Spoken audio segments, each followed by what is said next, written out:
everybody, and welcome to a brand new spoiler review episode for Loki Season 2 here from the Geek Buddies! Hey!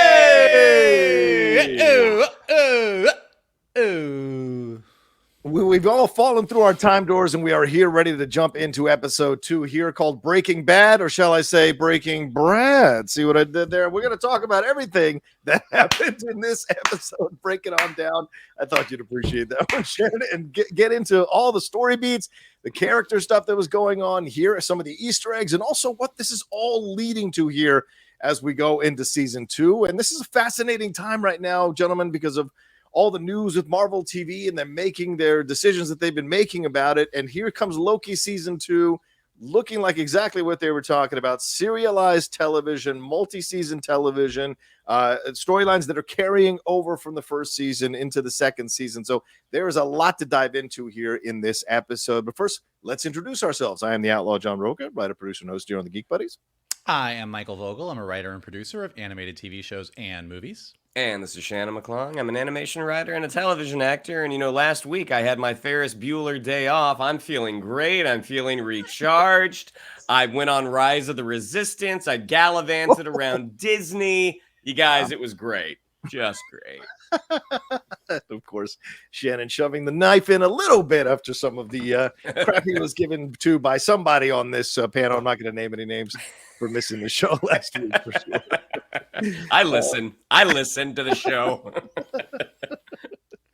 For sure. All right, well, see, episode 2 here, as I said, Breaking Bad. This one directed by Dana DeLue and written by Eric Martin. Eric Martin has been, in my opinion, because I've seen the first 4 episodes, but I just really like his writing. I think he's really kind of taken this show to the next level in terms of the relationships and the emotions going on between these characters, but also the music I thought in this episode was fantastic. So we're following the process here of trying to get to Sylvie, Loki and Mobius, B-15 torturing X5, torturing Brad Wolfe to try to get the information. On the other side, we've got Casey and OB trying to figure out what to do about these doors that won't open. So we got all of that kind of coursing through this, and we find Sylvie at the end at that McDonald's in Oklahoma in 1982, and all that happens from there. So, Michael, your thoughts overall on this particular episode? What'd you think? Halfway through the episode, I had this sort of epiphany. If you're a comic book reader, as many of our fans are, you have your comic, you're reading Marvel comic books for a while, and then like things get stale. Like Avengers gets stupid, X-Men gets too complicated, like you get tired of another Daredevil Elektra story, and you're kind of like, you're reading comics, but you're kind of like, maybe I'm going to stop reading comics for a while. Like I'm not really, everything just kind of feels like, eh. And then like one comic comes along, and like a new creative team comes on, like Bendis coming on to Daredevil or something like that. And all of a sudden, this one comic makes you go, holy fucking shit, this is why I like comic books in the first place. This is so fucking good. And it gets you back into everything. Loki season 2 is the MCU equivalent of that for me. Like, as we have been going through and trudging along and, all right, well, let's talk about Moon Knight, and all right, here's Quantumania and Multiverse of Madness. Didn't really, okay, I mean, like, yeah, this was fine. And all of a sudden, Loki comes along, and I was watching it, and I was in the middle of watching it, and I was like, fuck, this is good. Like, this is great. It's got Easter eggs. It's tied into the bigger story that we're doing, but there's so much character stuff going on, and it's so interesting, and it's cool, and the way they're, like, diving into character stuff while at the same time moving the story forward, and Miss Minutes is the bad guy, and we're talking about how good apple pies are in the 80s McDonald's before they changed them. It's like a little bit of everything. I was very happy last night. Okay, there you go. Shannon McClung, your thoughts. Episode 2 Breaking Bad, what'd you think? I really enjoyed it. I mean, I don't think I'm quite at the level where Vogel is, but I did really enjoy it. Dan DeLue, it's interesting because he's a visual effects guy. I did think some of the action was a little static. I thought some of the things could have been shot a little more exciting, especially that chase scene with Brad at the beginning. But in terms of the acting, they just have such a stellar cast. And it seems like this week they really kind of put a pause on what is happening in the plot and let these terrific actors kind of just flex their muscles. had some really, really nice scene work. These are the type of scenes that, you know, being in like an acting class, like, God, I would love to do this Mobius Loki scene. I would love to do this Loki Brad scene. Just really, really enjoyable. I'm excited to see where we get. And that's the only thing that I'm not getting right now is where are we going? But the moment they walk out, that Loki and Mobius walk out, I'm kind of like, the procedural version of this show where Loki and Mobius are just running around in time, tracking down criminals. I'm like, I would be thrilled with this. I wish we would get this at some point, because just watching Tom Hiddleston and Owen Wilson play off each other while trying to, you know, track down a bad guy is very, very enjoyable. Yeah, I would agree with you 100%. The chemistry here with all the actors has just been fantastic. And them realizing the two people we really need to get together as much as possible are Tom Hiddleston and Owen Wilson. Their chemistry is so great. And look, last season, there was a lot of Doctor Who kind of vibes to this one.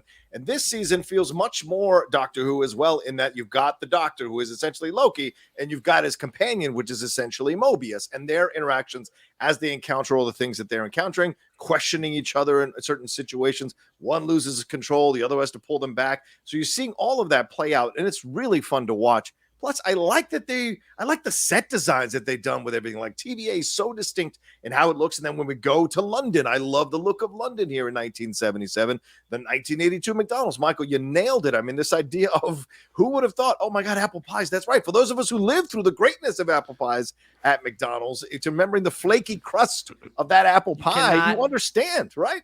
You cannot beat that 80s McDonald's apple pie, the one that was so hot that it scalded the roof of your mouth, but god damn, it was good. As soon as Mobius ordered that apple pie, he was like literally, it was like, this was like a writer being like, Mobius is in the 80s. He's like, is this the 80s? Oh yeah, I'm getting the apple pie. Let's do it. Not the cherry pie. It's the apple pie. That's the one. Everyone ordered that one.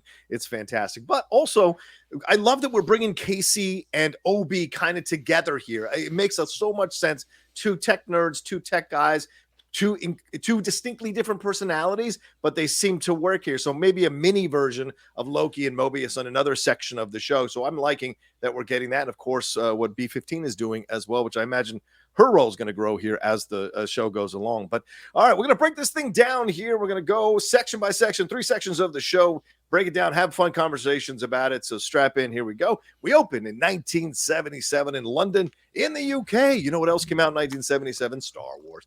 Mobius got a hit on X5's Tempad. We're at a Zaniac movie premiere, and Brad Wolfe is working that red carpet like nobody's business as the star of the Zaniac movie. Mobius, Loki, and B15 end up confronting him, and he takes off.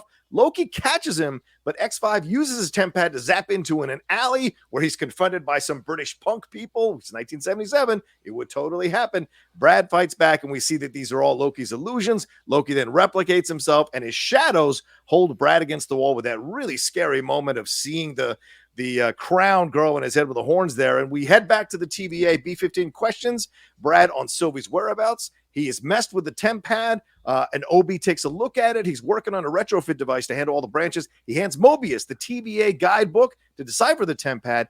B15 checks in with Casey. No hits on Sylvie's Tempad. Casey tells B15, Mobius, and Loki that Miss Minutes is helping Renslayer here in this situation. And Casey offers to figure out the Tempad because apparently he has memorized this TVA guidebook from backwards to forwards. And Loki tells them about the conversation he heard between Renslayer and He Who Remains. So let's stop there. Mikey, a lot here. We got a premiere. We got a chase scene. We got a Tempad situation. And we've got conversations about Miss Minutes, as you said, being the villain. Yeah. So, I mean, where I disagree with Shannon a little bit that they took a pause on the story. I do think the beginning was a little bit of like, okay, so wait, what are Loki and Mobius doing? Like, what do they need to do? What are the next steps here? But if anything, I think they almost like took so much story and burned through it. Like, I assumed that we were going to have this mystery of like what Docs and her top part of the TVA were doing for 6 episodes. Right. Yeah. Well, we cleared that up already. So we've already cleared the deck. Like, if anything, it's like they're going so fast that we're just flying through things because, Ouroboros working on the loom, Doc's running off with all her people, all of these things, a lot of it, if it didn't get resolved, it got pushed to the next level. But as far as the whole London scene, you know, I mean, I think when we all saw the trailers and we saw the Zaniac thing, and we're, oh, what does this mean? And what does this mean? The fact that like X5 is really the Earth 616's Brad Wolfe, and he got pruned at some point and is coming back to like be like, no, this is my life. It was pretty cool.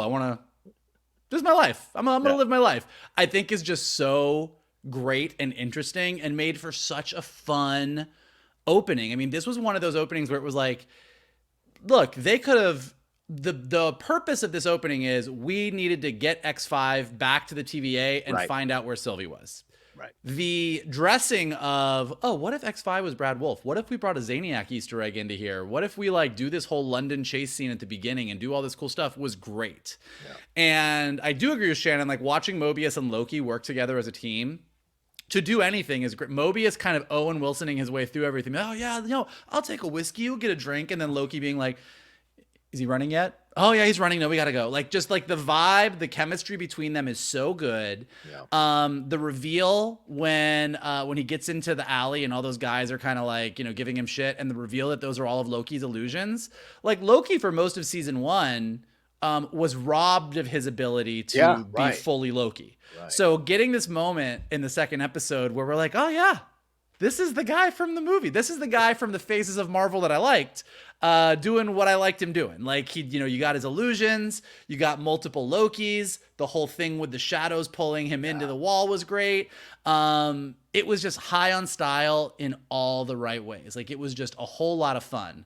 Meanwhile, back at the TVA, everything with Casey was cool. Like the other thing that I think I would give the show high marks on at this point is I get who Ouroboros is in one episode.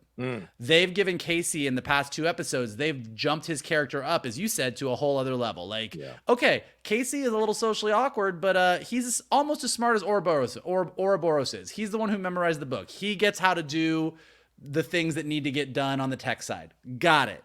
B-15 is horrified that she has been basically killing people all this time and wants to set it right. She feels really strongly about all of those people on those timelines and how they shouldn't be pruned, and she wants to do things differently, and she feels very, very strongly about it. So all of these characters that kind of rolled along in the background in season 1 are really stepping up and getting fully fleshed out and fully formed. So I'm kind of like, when we cut away from Loki and Mobius and we go to a B-15 and Casey scene, or we go to an Ouroboros scene, like, I'm thrilled. Like, I think they're all super interesting and they all have such strong points of view, and you see how they're all going to play important roles in wherever it is that we're going.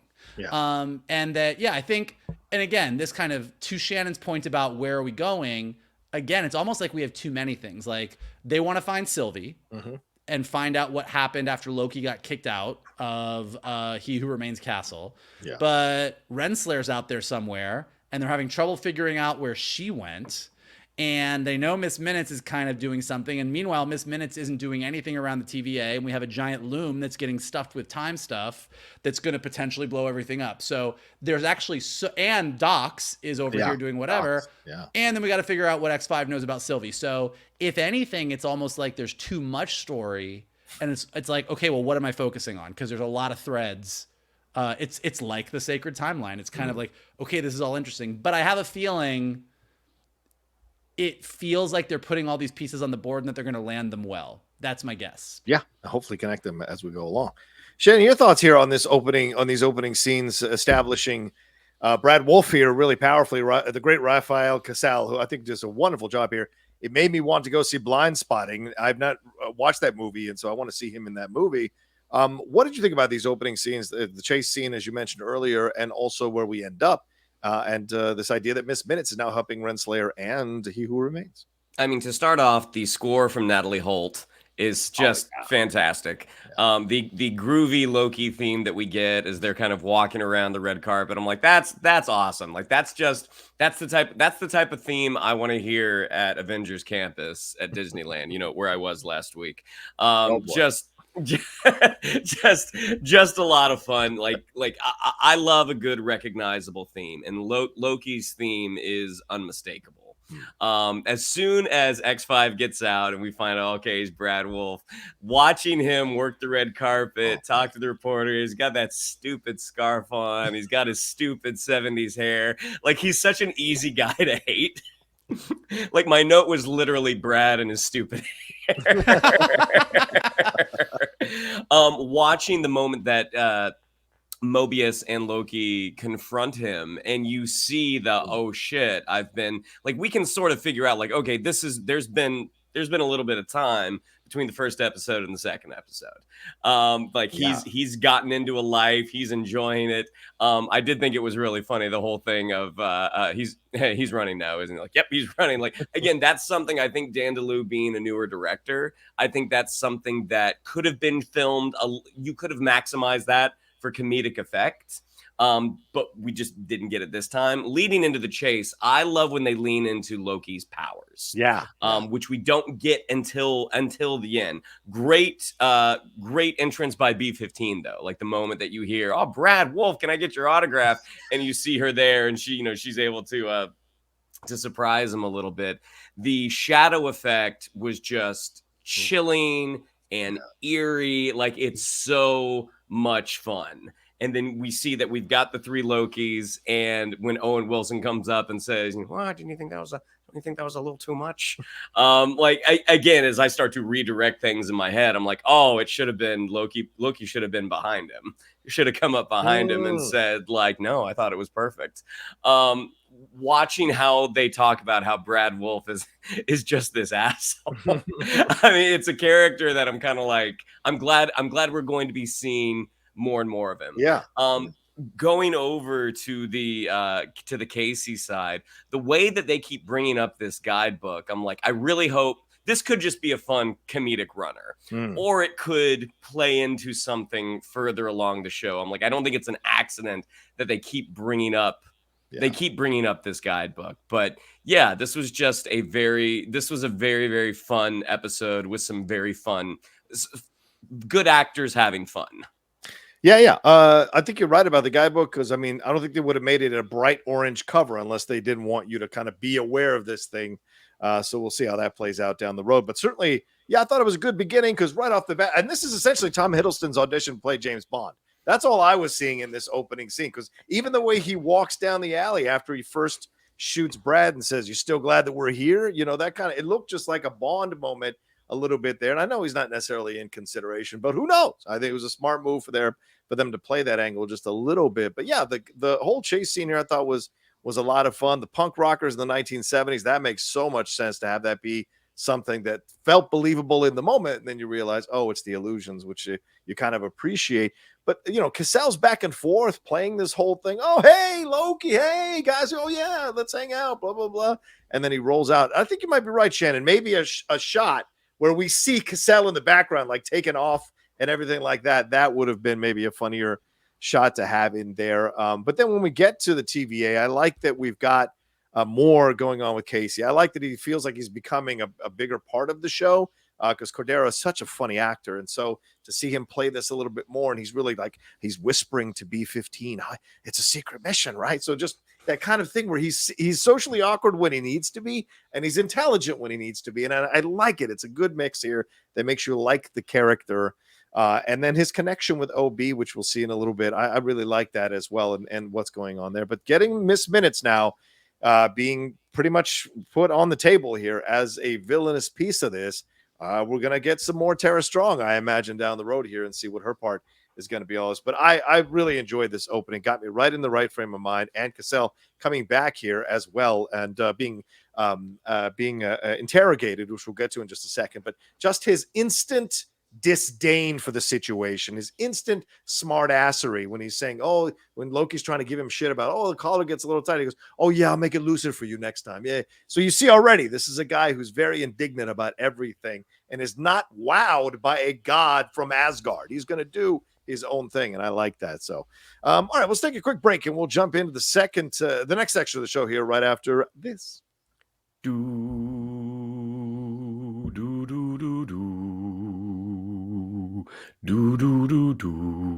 It is a good theme. All right, here we go. B-15 Loki and Mobius interrogate Brad Wolfe about the temp pad, the mission, and Sylvie. Brad calls out B-15 and Loki for their perceived hypocrisy, and perceived by him the hypocrisy, because B-15 was the one talking about variants. Loki is the one who's done terrible shit throughout his life. He tells Loki that he and Sylvie have made everything worse, and then brings up his mom. You don't bring up a man's mom. He brings up Frigga there. He tells Loki that he and Sylvie make everything worse. Stop trying to be a hero. You're a villain. You're good at it. Do that, which is an interesting line here. Loki threateningly walks up on Brad, and he still doesn't give in. Then Mobius offers him a deal, but Brad just says that none of the TVA stuff is real, so none of this matters. Mobius does not concur and does not want to know what his previous life is. Why? What is this all about? And as Brad goes in on him harder, Mobius knocks him in the mouth. Then he's kind of ushered out of there. Loki and Mobius, that's actually not bad. Loki and Mobius talk about his reaction over key lime pie after they have an exchange in the hallway there. Loki essentially chalks up what he did in the Avengers movie to just, losing it. I just kind of lost it. So I get it for Mobius when you lose it here. And then Loki asks him why Mobius has never been curious about his past life. He doesn't want to know if it was a good life, says Mobius, because that would be too much to handle and have it rattling around in his brain. A lot of symbolism there. Mobius speculates that Brad found Sylvie, but then let her go. So and then we cut to OB walking out with his retrofit device to the platform here, hooks it up, but he sees that he doesn't have access. Then we go back to Brad's cell, and this is an insane scene. They bring in some archaic torture device. Loki locks out Mobius, and as Brad backtracks, when he turns on this torture device, Loki tortures him into this like small box to get the info on Sylvie by squeezing him there, literally squeezing him. He gives up Sylvie. She's on a branch, and then Mobius comes in. This was all a ruse. And we find out that he gave up on their mission. What was this mission? Then B-15 walks Casey onto the platform to meet OB. Casey fanboys out on OB, and we find out that the containment doors are locked, and they need He Who Remains temporal aura to open up the doors, or Miss Minutes to override it. So they're kind of in a shit situation. Shannon, 2 torture scenes here, 2 completely different scenes, but then a conversation between Loki and Mobius about, quote, losing it. Your thoughts overall on these scenes here in this section of the episode? Well, another thing that Brad calls Loki is he's just like, you're a villain. You're not a hero. You're a villain, and you lose. You're the loser. And that's what you're good at. And that is not that different from what Mobius said to Loki in season 1. Good point. He's like, this is what you do. I mean, this is you are destined to lose. But I also just love the dynamic between Loki and Mobius, where Mobius is very, we just gotta play it cool. We gotta play it cool. And then to see Brad touch a nerve with Mobius, and Mobius is the one, the good guy, the cool guy, is the one who loses it and pops Brad in the chops. But then at the same time, I can't remember what he was calling him. You're a silly man. You're a silly man. Even in his bad copness, he's still funny. I don't know what it is about, those 1950s display cases with pie on a piece on a saucer, that just this nicely sliced piece of pie. Like, I don't even like key lime pie, but looking at them eat that key lime pie, I'm like, man, that actually sounds really good right now. And I thought it was funny, and this is a silly detail that I noticed, that Owen Wilson is eating that pie. Oh, Tom Hiddleston is having whipped cream. He's having a little bit of whipped cream. There was no green. There was no crust on Tom Hiddleston's fork. He's got to keep that live James Bond form. Exactly. But this was just a great character building scene, and how these two have developed this, not just this partnership, but this friendship. And Loki asking him, like, why you're not curious? You think it might be something bad. And Owen Wilson, it's kind of heartbreaking. He's like, bad I can take. Right. He's like, what if it's something good? Like, what if it's something that I have missed out on all these years? Like that, he's like, that I can't handle. And I think that's a really interesting look into Mobius's character, where, and eventually, of course, we are going to find out what he did. And it probably has something to do with jet skis. The next interrogation scene, freaking awesome. I mean, you get to see Loki was kind of all talk in the first scene, but then as he locks that door and you see him perfectly willing to crush Brad in that mechanism, I was like, this is the Loki I love. This is the Loki we don't get to see a lot anymore. Like, this is the Loki from phase 1, a little bit of phase 2, but that really villainous dude where it's like, I mean, Hiddleston plays that so well. Like, there is, even though we've come to love Loki, there is just there is a sinister vibe when he really turns that on, and it's really satisfying. And then when you find out that this has all been a ruse, again, very satisfying TV. The dynamic between OB and Casey is pretty adorable. It's just these two nerds, nerding out over each other. But again, I'm going to be really interested to see what happens with that guidebook and what it could potentially mean going down the road. Yeah, as you said, they're putting such a big spotlight on it, Shen. That's astute of you to point out for sure. Mikey, your thoughts on these interactions here, and should we feel uncomfortable that they essentially tortured a person to get information about a person, even though it may save billions of lives, which it kind of doesn't? What did you think about these scenes here in this middle section of the episode? They didn't hurt him. What'd they do to him? They scared him a little bit. A little bit, yeah. They squeezed him. Waterboarding scares you too. I'm just saying. I don't know. I don't know if they hurt. Waterboarding is more like they squeezed him a little bit. It was fine. Okay. They just gave him a hug. They just gave him a little hug. It was fine. No, these were great scenes just because all of these scenes, as Shannon said, it's all great character building, but it's also getting into the bigger themes of this show. I mean, from the very beginning, the whole concept of a multiverse and the whole concept of the pruning and the whole concept of all of it is, free will versus predestination. I mean, that's what Sylvie and Loki were always fighting about. Like, Sylvie doesn't want to know that her whole life was mapped out or the people controlling stuff. Like, that's why she wanted He Who Remains out of there. And now they sort of all have free will with timelines going everywhere, but there's the threat of more Kangs coming in, and like there's all these interesting things. So Brad comes in the interrogation room and he's like, look, none of this matters, none of this is real. I'm gonna go live my life. You guys said that we were all variants, why don't you let me go live my life? And then, hey Mobius, why don't you go live your life? Like, there's all of these ideas. And then at the core of all of this is taking one of Marvel's biggest villains and making them the hero of his own show. So having a character be like, you don't belong here as the hero. You're the bad guy and you lose. Like, get the fuck out of here. Like, so all of these ideas of what the DNA of the show is kind of being voiced by the characters in a super fun scene where we're getting information to move the plot forward is really interesting.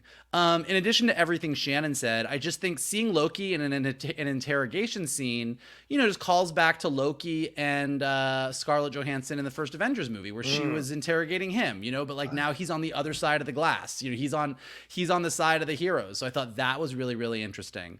The whole scene with Mobius and Loki having the pie, again, it's just, we're really taking that. Like, look, I really enjoyed Ahsoka, but one of the critiques that I had of Ahsoka, and that a lot of people had of Ahsoka, is like, the characters didn't really say, there was a lot of stoically standing around and saying, hey, we've had problems in the past.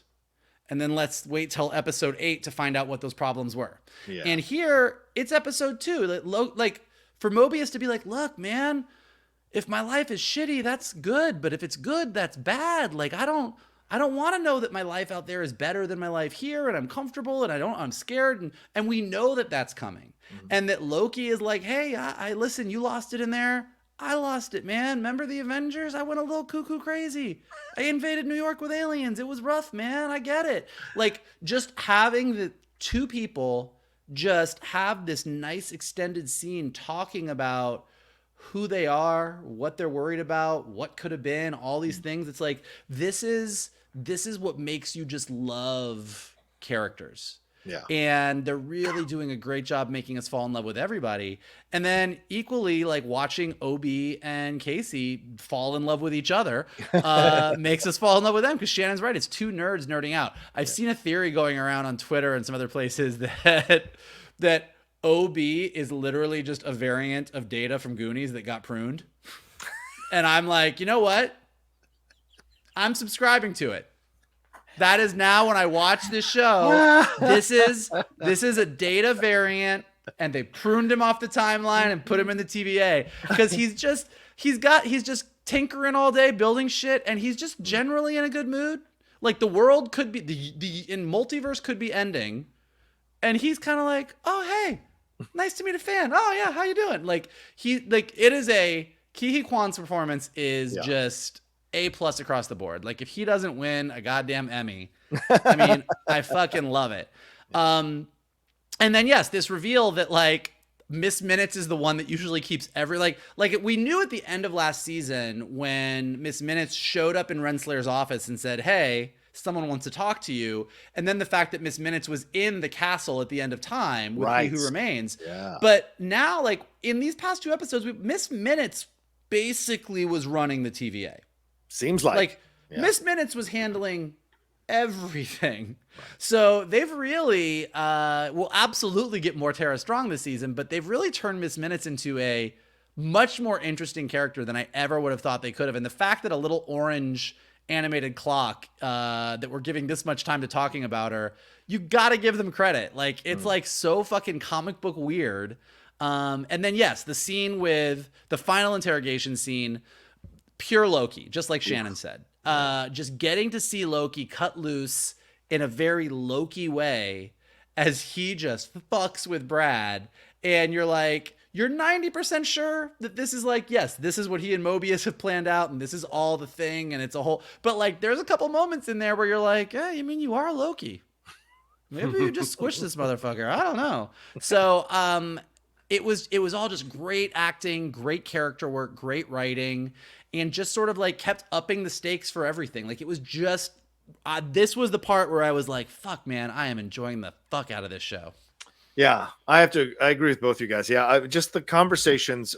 Shannon, you know, I may not act anymore on camera or on stage or anything like that, but when you see a great scene that's so well written, those actor things come inside of you and you go, oh man, I would love to play this, as you mentioned earlier, play a scene like this. And I love the direction here for Rafael Casal. He is not like intimidated and like unsettled, trying to figure this out, all scared and shit. No, he is defiant to the end, sarcastic, digging at them. He has no fear here. And I love that as a character trait until, of course, he's put like a yogi into a plastic box there, and he has to give up all the information there, or else he's going to get crushed because Loki finally crosses that line.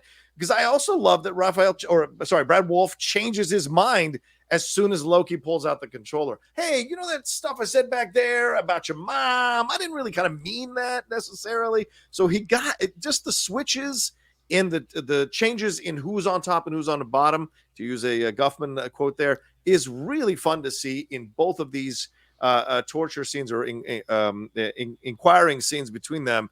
I enjoyed that as well. And yes, the scene between them eating the pie, that's just making you settle into 2 really damn good actors who understand what they're doing with these characters now and understand what the magic is of their chemistry. Because I wonder if all of that was scripted or if some of it was a little bit improvised in certain moments.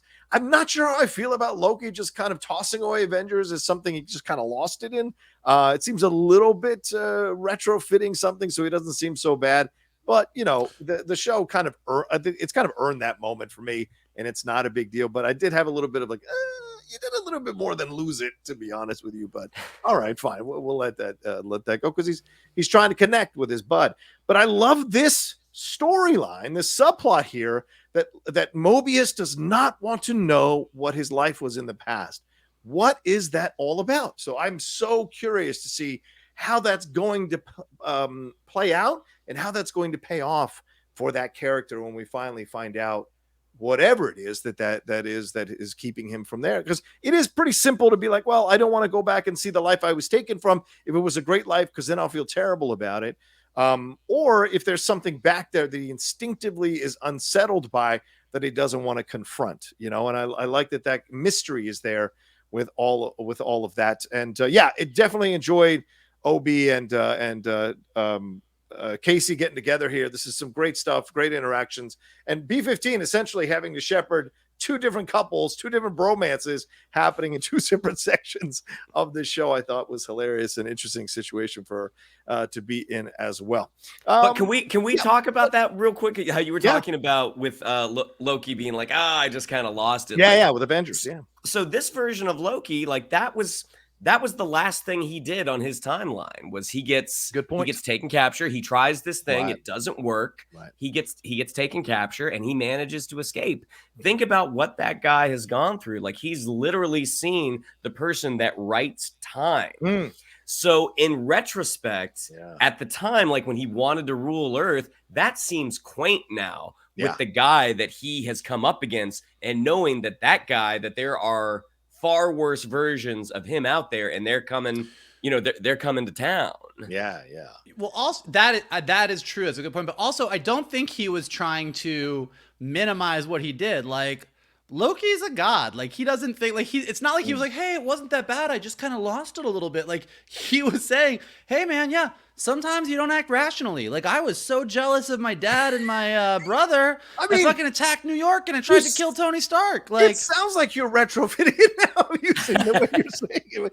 Yeah, I mean, I kind of lost it a little bit. It sounds like you're kind of underplaying it a little bit. I don't think that it's underplaying so much as it like informs who Loki is. Like, I don't think Loki's like, we love Loki and he is stepping into a more heroic role, but I don't think that Loki's the guy that we want to see go. Like, I don't need to have Loki go through some kind of like catharsis where he's like, I really realize how wrong I was and I want to change. Like, Loki's the god of mischief. Loki's like, I attacked New York and I threw Tony Stark out a window. I probably should have just stabbed him. Like, I don't know. Like, it was kind of stupid, but like, he survived. He survived. It's, to me, it's sort of like Greek mythology. Like, it's like, Zeus in Greek mythology, if he's in a bar trying to commiserate with someone, it's, sometimes I turn into a horse and I fuck ladies. It's a weird little thing I've got. I don't know what to tell you. It's a thing that I just do sometimes. Like, the world of a god is a different world. So for Loki, he's like, you lost it in a room. I attacked New York with an army of Chitauri. We both have our little quirks sometimes when we get a little hot under the collar, man. Like, to me, that informs who he is as a human, or as a god, as a demigod. As you said, Mike, maybe it's a perspective thing. Like, to him, punching someone in the mouth for a human is the same as him trying to take over New York. It's that kind of level of trying to take over a city. We all have our bad days. It's true. This god, or as Hulk would say, this puny guy. All right, let's take a break and we'll get into the last section of the episode here and break that down right after this.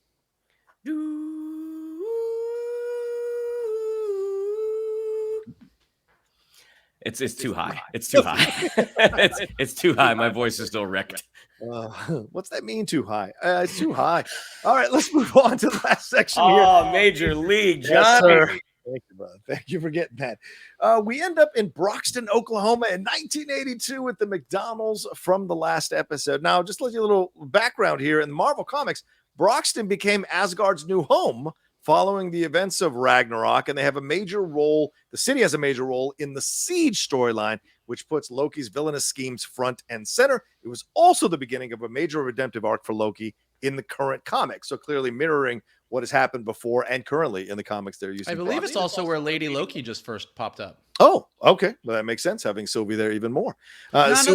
Sylvie, hold on, just to be clear, so everybody doesn't know me in the comics. Yes, I think Sylvie as a character did show up in Broxton, but I think that arc is also where Loki just decided to be a chick for a while. And for a long time in the comics, like, main Loki was a girl. Gotcha. And I believe that's around the time that happened. So a lot of the stuff that led to this version of Loki and Sylvie got its starts in that era of Thor. Ah, okay. All right, cool. Thanks for clarifying that up, Mike. Well, Sylvie is working the counter here at this McDonald's. Loki sees her, and she does not look happy. And their connection, I put the music cue here is fantastic with them coming together to talk. And then Mobius maybe breaking a little bit of the tension, says he wants some of that apple pie. My mouth begins to wet there. I listen to that. They talk outside on her break. He tells her that he has been pulled through time and he saw Sylvie in the future with the TVA in danger and he needs to know why. She says she's not going back to the TVA. She's happy where she's at. She does not want to help But he says this happiness that you have will be no more if you don't help. Mobius and Brad have a funny exchange back in the McDonald's as they watch them talk, and they're talking about Zaniac, and we get the actor like, you don't understand my movie. It's elevated thriller. I'm not going to get you free tickets, and talking about cinema, which has to be a shot at Scorsese. Sylvie scans, I just feel like it is. Sylvie scans Brad, Sylvie scans Brad and sees that Dox is going to bomb all the branches because Brad comes out with some information here. He doesn't want to necessarily surrender it. So Sylvie gets the information from him.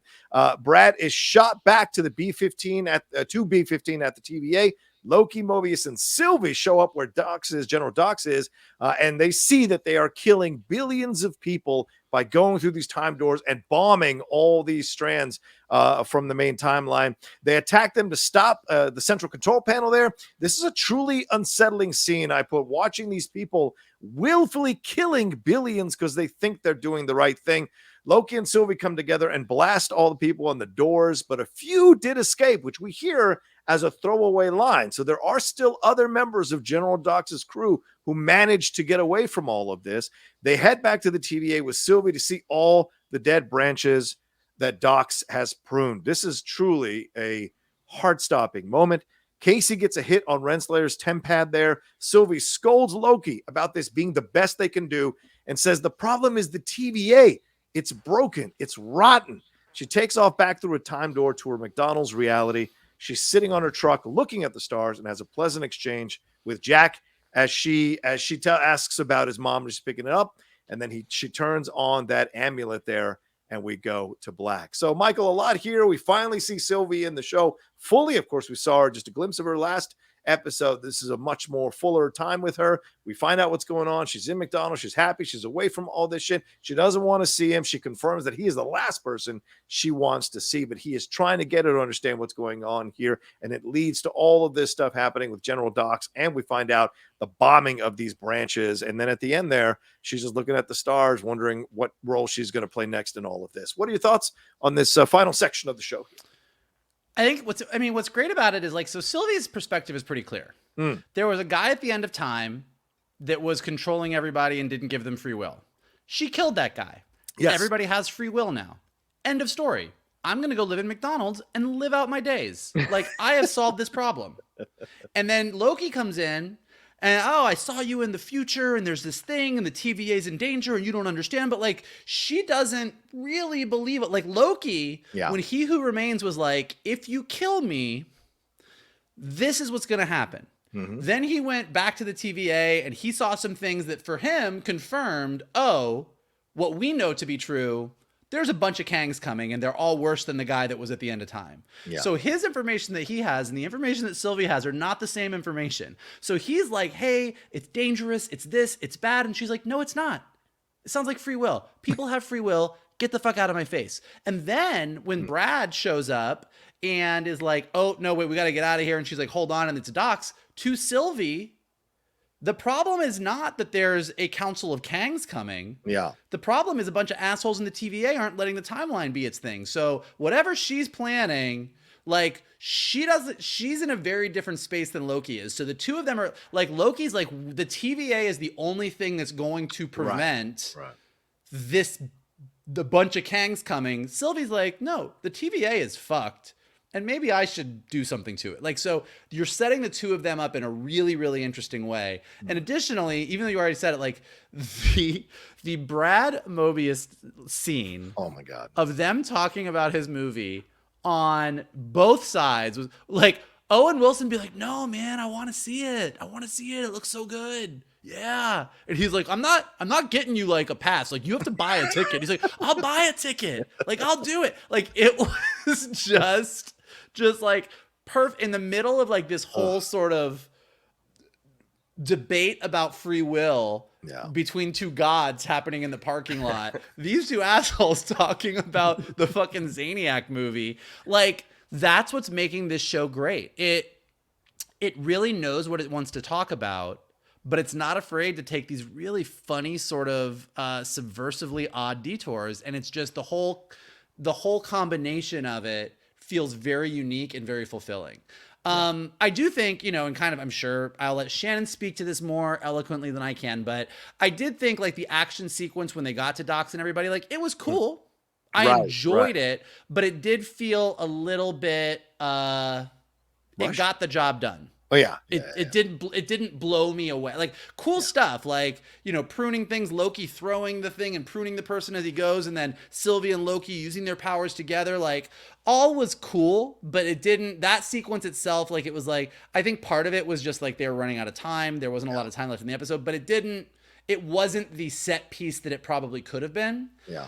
But I agree. What I find, and this is where I think the show has done a really great 180 in season 1. Everyone in the TVA was pruning the timeline. Yeah, true. So everybody in the TVA was killing billions of people. Billions of people, yeah. Every day for their job. Yeah. And we were like, cool, that's what the TVA does. Can't have all those timelines. And now to have Docs and her people do the exact thing that was happening in season 1 and have everybody in the TVA watching it happen and have us watching it happen and go, man, that's fucking horrible. Like, that's a really good job in storytelling. To have us go on this exact same journey that B-15 and the rest of the TVA is doing and going, whoa, this thing that we thought was normal for an entire season of television, we have now sort of redefined what's happening and redefined the stakes to it, and now we all feel differently about it. That's really, really cool. Yeah. Shannon, your thoughts here on these final sections and the interactions here with Sylvie and Loki, and then, of course, what it leads to there with the Docs situation. And then finally at the end, I mean, that really just heart-stopping moment of them all just staring and witnessing the death of all these timelines and the billions of people. And then also, as Michael said, grasping the reality as it, like having eaten the apple in the Garden of Eden, they realize now, like, oh my God, we've been naked. We've been doing this the whole time without knowing we were doing this the whole time. What are your thoughts here on this final section of the show? I mean, the Loki Sylvie scene, that everyone has had that experience when you run into an ex after a little bit of time has passed. Yeah. And how for one party, you are focusing on what is happening now, and the other party is focusing on what has happened before. And they both have a case to be correct. Loki's is about, the fabric of time. And Sylvie's is, hey man, we had an agreement. We had a deal. We were going to do this thing together to set everybody free, and you backed out. Yeah. So even though I kissed you and I was really sad about this, I've had time to think about how you reneged on our deal, and now I'm pissed. And it's sort of like, I did the thing that I thought we were going to do together. Like, let's just let it be. So I thought just back and forth, SOPHIA DI MARTINO and Tom Hiddleston both just did really, really nice work. I mean, again, the whole X thing, that you run into the person who meant so much to you at one point, and they are just washing their hands. They're done with you. I mean, it's one of the saddest things to witness. Concurrently, Brad and Mobius talking about apple pie and movie tickets. I mean, it's just really, really funny. And that slow realization by Owen Wilson, wow, I thought this was going to be a trap. Yeah. I thought you were setting us up. And then, like, wait, are you setting us up? Like, it was just so funny. Getting to the action sequence, yeah, Vogel's right. I mean, this was a very pedestrian action sequence. Like, this is not the type of set piece you would probably see in a Marvel film, but we have 6 episodes, we have this much money, what can we do?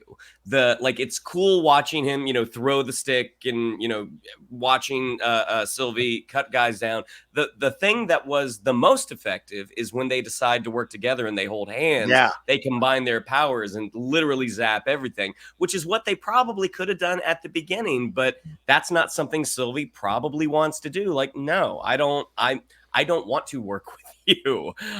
So that was just you definitely see the opportunities that could have been there, especially with the time doors and everything, that they probably just didn't have the room in their schedule, and they didn't have the room in their budget. But yes, like this and the chase at the beginning, ultimately, when you think about the Disney Plus series, the Marvel series specifically, and the action sequences. Like each season, there's one or two real good ones. Yeah. And then there's a bunch of ones that happen and they're fine. And you know, we're 2 episodes in, so more than likely, and we haven't met, you know, we haven't seen Miss Minutes, and we haven't seen Kang or Victor Timely or whoever is going to show up. Yeah. So those sequences are probably coming, but ultimately Loki's not a big action show. I mean, it is a character-based show. I mean, it's a character drama that is taking place in the Marvel Cinematic Universe. Yeah. The moment, because when you think about the end of season 1, as the timeline was sort of branching, you hear all the alarms going off. You're watching the branches form, off the sacred timeline, not just on the monitor, but by the Citadel at the end of time. Yeah. So this is sort of the inverse of that. We're watching them kind of recede. So for me, emotionally, it didn't quite get there, because watching the branches disappear on the monitor wasn't quite enough for me. Now, I know we're not going to go to a bunch of different worlds and watch them just black out, but I do think visually there was something they could have done to really kind of deliver that final sort of emotional blow. I mean, I think the actors did their job. I think visually it probably needed one more thing to kind of, push the ball over the goal line. And then, that nice kind of sweet scene with Sylvie, this demigod who's been all through time with this kid who's her boss at the McDonald's in Broxton, Oklahoma. I mean, there's just something very, very sweet about that scene, and also kind of frightening, because she's thinking this kid has no idea. What this kid's worried about right now is, when is my mom getting here? Right. And what can I do to make this kid's life better? I mean, there's something really nice about that. Yeah, and the kid probably has one of those teenage crushes on her too, because she's an older woman and she's working there with. Yeah, right. You could sense that vibe. Yeah, my mom is coming in just a few minutes. Gee whiz. Yeah, exactly. We're not supposed to date coworkers. Zoinks. So it all really works, and I liked it too. But yeah, I mean, I think you bring up an excellent point, Shannon. The idea of seeing someone who at a time you had very intense feelings for, and then years later or whatever time later you see them again. I mean, Sylvie's face dropped the second she turned to see Loki, and you could tell in the interaction there. And she's like, order something, because it's like, well, can we talk? All right, fine, I have a break. I'm gonna put down the flatbed of my truck, make it quick. And she's literally eating out of that styrofoam thing or sipping the McDonald's thing. So you see that kind of like simplicity of, as he's talking about this massive thing that's happening, you're seeing also that it's rooted with this simple moments and these things that we've probably experienced ourselves in our lives here. And then, yes, when we're having Brad and Mobius in there, it's just genius work, just absolute genius work in the back and forth. And remember, Mobius is the one that's kind of like hesitant about everything with his timeline, everything in the past. It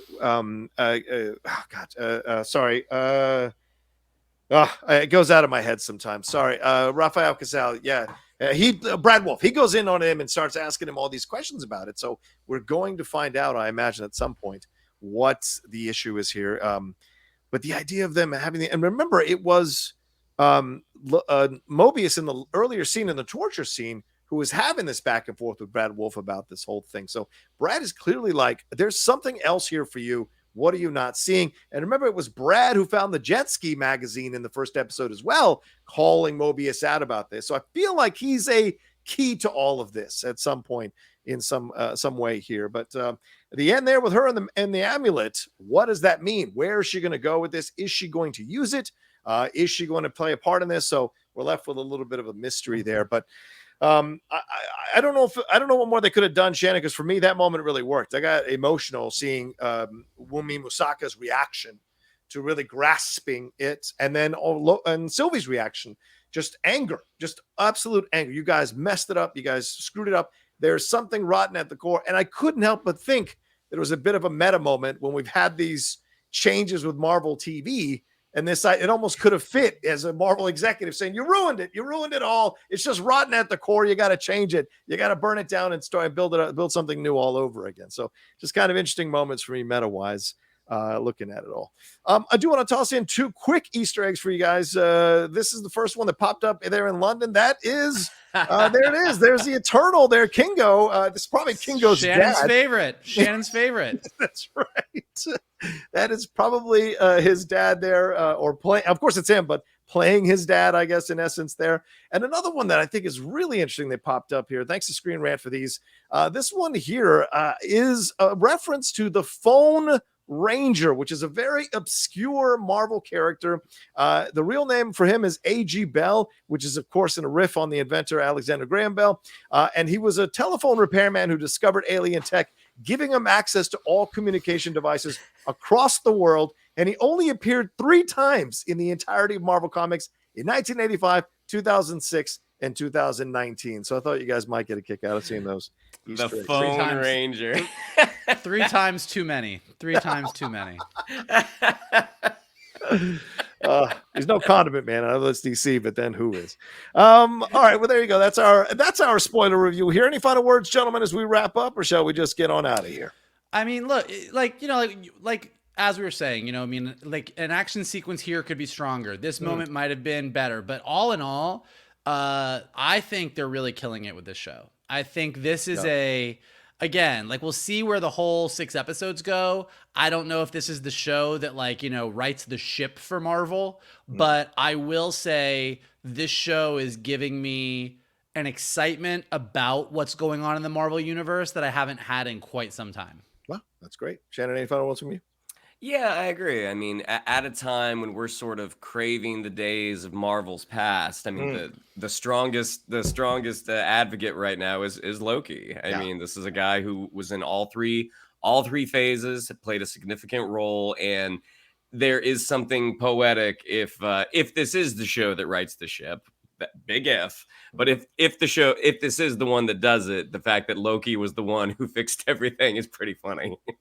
Yeah, no, and it feels odd that some people just don't get it. Tell the singular, insular story, and then just have occasional things that connect up to the grander universe, like the Easter eggs, like mentioning Frigga. Those are things that are fun to do. But in a show like this, it's smart to stay with the insular story and have the references, but not dive into having to tie everything up. Except that what's kind of fascinating, in general, I agree. I think everything you just said is 100% true. Right. What is fascinating about Loki is, of anything, it is the show that is straight up dealing the most good point. With the bigger saga. Like, we are in the multiverse saga. Right. This is a show where all we're doing each week is talking about pruning the multiverse, the end of the multiverse, he who remains, who killed everybody, and if he's gone, all these other Kangs are going to show up. Like, this is definitively the most specifically about the bigger story, and yet out of all the stuff that's been going on, it feels the most like it's telling its own specific story about these characters. And so you're right, and everything you said is correct, and that is the lesson. But the fact that Loki is kind of doing both at the same time and doing it so by the time we got to Multiverse of Madness and Quantumania, I was kind of like, man, I don't know. Let's just get to Secret Wars. Come on, man. I don't know. Where's my temp pad? Let me get to this future. But I'm now reinvested in He Who Remains and the Council of Kangs and what's really going on and what role is the TVA going to play. Like, I'm so much more intrigued now after just 2 episodes than I have been in months. Yeah, I agree with that completely. All right, well, there you go. That's our spoiler review for episode 2, season 2 of Loki, Breaking Bad. Thank you all so much for joining us. Shannon, what do we have to tell them? Yeah, if you'd like to follow us on social media, on Twitter, it's at @geek_buddies, on Instagram, at @the_geek_buddies. If you'd like to follow me on social media, on Twitter, it's at Shannon_McClung, on Instagram, it's Shannon the Geek Buddy. If you would like to follow Mr. Vogel, it is at MKToon. If you would like to follow Mr. Rocha, it is at The Rocha Says. Mikey?